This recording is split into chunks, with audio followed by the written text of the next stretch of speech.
I was out here doing a little bit of thinking about some of the awesome Christmas gifts I've got so far. Now, I know it's not Christmas yet, right? But when you have, big family, extended family, a lot of different Christmases, sometimes you end up having some of them early. And I was just thinking about some of the best gifts we've gotten. So from one of my aunts, we got a lot of toilet paper. Like a lot of toilet paper. But hey, I'm a practical person, so I'm like, this is awesome. I will definitely use all of this. Hopefully not all in one place.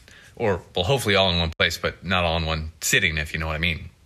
From another one of my aunts, we got a whole lot of cheese. It's really good cheese, but I'm starting to think, like, are these two things mutually exclusive? Like, if I eat all the cheese, I probably won't be needing the toilet paper, because cheese does what cheese does, and then, I don't know.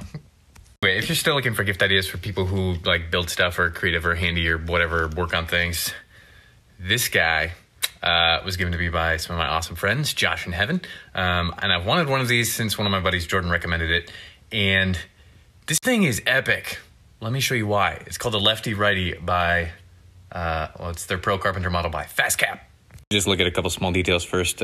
We've got a clip that you can press to take out, which is awesome because a lot of these have these little guys. Sometimes they come loose. Sometimes the metal ones get bent out and then they're never quite as tight. And then sometimes they're a lot harder. So with this one, it's almost like fast draw, right? Because you can just slip your thumb in there, press, and then pull it out. You don't gotta yank on it real hard to get past the tension of one of these clips. So yeah, a little small thing, but I actually like pulling it a lot. So it's just super fast. Pull it out and you kind of got your standard, slide and lock on the top there, but then you also got a brake. So you can press the brake here, your other finger, which is pretty great.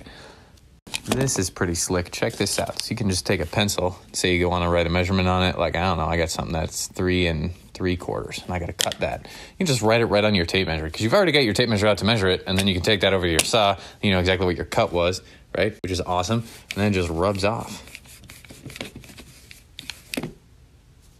That's slick. And then you got a built-in pencil sharpener back here, which is pretty cool, right? So you can, sharpen your pencils. You're obviously not going to be able to fit your big sticks in there, but, your little ones for doing finish work, that's awesome. But here's what's awesome. You pull it out, and you can read it either way, right? Kind of your typical tape measure. You only got the one way. If you're upside down like that, all your numbers are upside down, which is fine, right? But check that out. And then flip her upside down. You can still read it. That's great. And then, of course, you got all your cheater marks. Got your 16s marked, which is nice for, doing framing work. But then you even got down to your 1/16 of an inches marked, that's pretty impressive. They fit all that on there.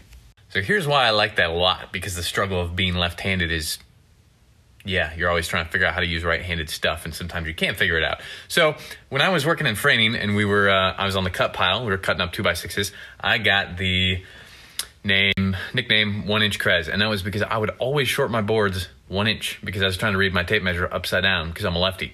And so, normally when you read on a tape measure, if you're a lefty, you know exactly what I'm talking about. If you're right-handed, you've probably never had this problem in your entire life. Say you got to cut something on a 3/4, so then you go, oh, there's the number, then 3/4, because because we read left to right, then you still think that way. So when you're looking at a tape measure and you're looking at it upside down, you find your 3/4 mark, but you're on the wrong side of that number, so you're actually an inch short. So I would short my boards all the time, an inch. It was ridiculous. I couldn't believe how much I would do that. It was bad. Toss them a stick and they'd go to nail it up and they'd toss it back and they'd be like, hey, it's an inch short. And I'd be like, again? And they'd be like, yeah, again. It was horrible. Lead carpenters I worked under always joked that's why I hadn't got a raise yet, because I cost the company too much in shorted boards that we couldn't use.